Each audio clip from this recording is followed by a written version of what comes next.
ఓం నమో భగవతే రుద్రాయ. శ్రీరామనవమి రోజు ఈ యొక్క మంత్రాన్ని గనక మీరు రాత్రి సమయంలో 27 సార్లు గనక జపించుకున్నారు అంటే మీకున్నటువంటి అంతఃశత్రువులు కానీ బాహ్య శత్రువులు కానీ నిర్వీర్యమయ్యేటటువంటి అవకాశం ఎక్కువగా ఉంటుంది.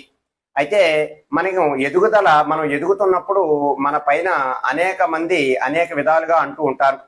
మన ఎదుగుదలని వారు ఆపుతూ ఉంటారు. అలాగే మనం చేసేటటువంటి ఏ పనిలోనైనా సరే వారు ఆటంకం కల్పించడమే పనిగా పెట్టుకుంటారు.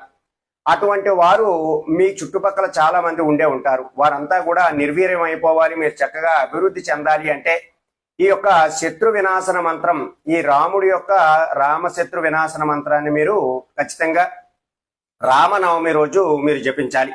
అయితే ఇది రాత్రి సమయాలలో 27 సార్లు గనక జపించినట్లయితే మీకున్నటువంటి ఆ శత్రువులంతా కూడా నిర్వీర్యమయ్యేపోయే అవకాశం ఎక్కువగా ఉంటుంది.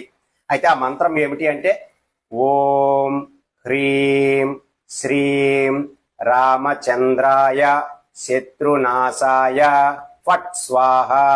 ఈ మంత్రాన్ని మీరు 27 సార్లు రాత్రి సమయంలో శ్రీరామనవమి రోజు నుండి మొదలుపెట్టి మీరు అలా చదువుతూ ఉండటానికి ప్రయత్నం చేయండి. సర్వే జనా సుఖినో భవంతు. శుభం.